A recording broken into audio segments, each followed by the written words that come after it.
Welcome back from the break, Rams, and to another episode of the Red Zone. Now, if you didn't see last night's episode of the Monday Night Sports Show, you may be wondering why we're in our jerseys, but we as the sports department are just trying to get a little bit into the Halloween spirit. I'm Ethan Bird. And I'm Jayson Ortiz, filling in for Sydney Wicker. We start with some breaking news from the NCAA. The NCAA governing board voted unanimously today to allow athletes to be compensated. Ohio State University President and Board of Governors Chair Michael V. Drake said, "We must embrace the change to provide the best possible experience for the college athletes. Additional flexibility in this area can and must continue to support college sports as a part of higher education. This modernization of the future is a natural extension and the numerous steps the NCAA members have taken in recent years to improve support for student athletes, including full cost of attendance and guaranteed scholarships." Now, this comes with three key points to it. The first being that all three divisions of the NCAA have their own liberty to craft the rules and details around this compensation. And the second is that student athletes must be treated similarly to non-athletes, meaning that they cannot be treated as employees. And lastly, there must be a clear distinction between college and professional opportunities. Jayson, how do you feel about all this? So I feel this is the first step in the right direction. The NCAA still has a lot of way to go. This is the step in the right direction. They said they might if they're gonna change, they might as well be a part of the change. Oh yeah, I've been on the fence about this for a while. You know, part of me is like, well, students would go to or athletes would go to schools with the most money, and the other is that these guys and these athletes deserve the money that's getting made off of them. Yeah, so I've always been on the fence. So I'm interested to see how it plays out. And we'll obviously keep you updated, so make sure you follow us on Twitter. CSU volleyball's matchup this week will be some of the biggest of the year, especially with Wyoming tonight. It's time for this week's volleyball watch list. So for my pick, I went with Brianna Runnels.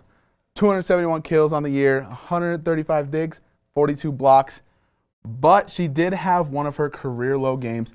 She hit 3.4% versus San Jose State. She had 7 hitting errors, and that's just not like her.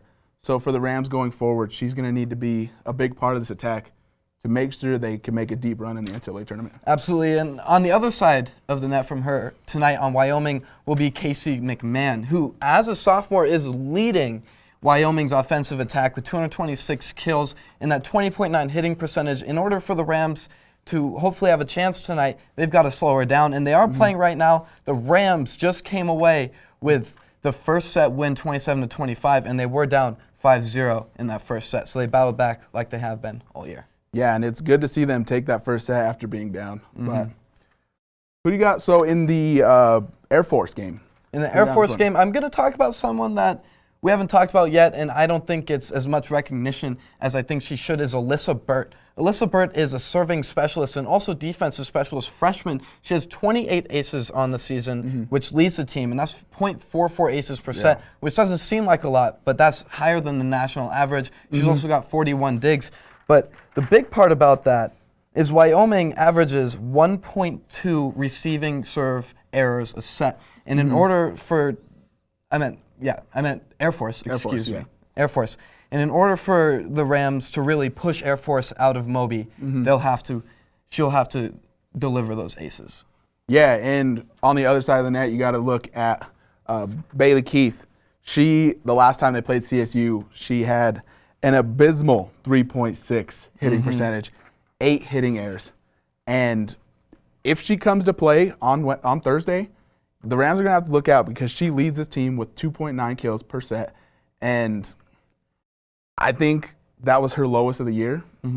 So with the Rams blocking, I don't see her being too big of a problem. Absolutely. But you never know. But along with that, Air Force hasn't been a problem for a while. The Rams have won 50 straight matchups and are 51-1 all-time against them. So I may have just jinxed them. I really hope not. I hope not, but I don't think so. I don't think it would be much of a problem. Yeah, but so now you may be thinking about Halloween, but November is just around the corner. That's right, Jayson, and with November comes No Shave November. So Jayson and I are going to take a moment to celebrate the iconic and not so great facial hair through sports history. So what do you say we start this off with some not so honorable mentions? Here are two of mine, Joaquin Noah and Scott Pollard. No one ever really knows what's going on with Joaquin Noah. He just lets it grow. The only thing weirder than that beard is his playing career, I would say. Or his free throw. Or his free throw, his life. Yeah. Weird guy. Yep. And Scott Pollard, I don't even know what to say about that. I think the image speaks for itself. Looks like it's like a double ponytail thing, but on the bottom of his head. Yeah. So for not really gonna understand that one. I don't understand those either, but mine are pretty weird too. If you want to take a look at those, Drew Gooden, what does he have going on there? Like, what are those little? Did he curl them or? I don't know. That's just not a good look. And then you got to look at Adam Morrison. That stash just didn't do it. So he had a great college career, terrible NBA career, and I guess the stash just didn't like work the stash. for him. Not the best. Yeah. So now let's take a look at our top 3 athlete facial hairs of all time. I'll go first. Let's see. And I want to say these aren't like we think these are the best of all time. These are personally our favorites of all time. I went with Brett Burns and Joe Thornton off the hockey because those guys, they were on the ESPN cover for those beards.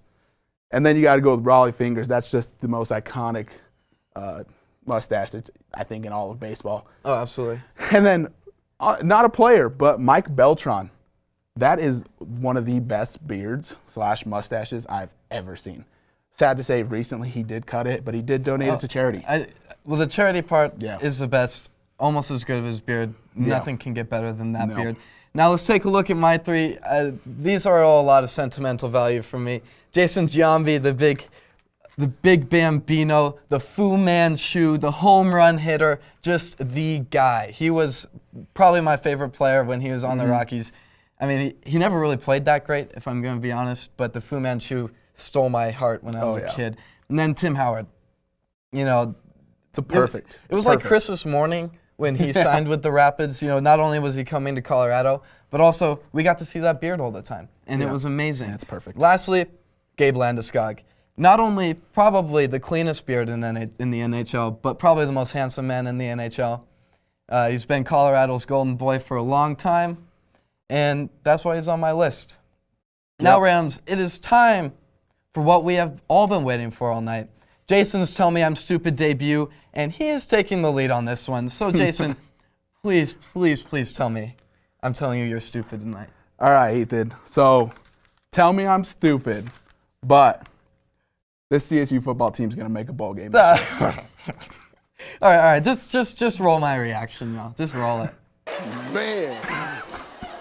First of all, you're stupid. The Rams, they just came off of a really impressive win against Fresno State. Yeah. I don't want to call it a fluke win, but I think they showed the potential of what this team really has. But what I have to say is the Rams, they're not beating Air Force, and they're definitely not beating Boise.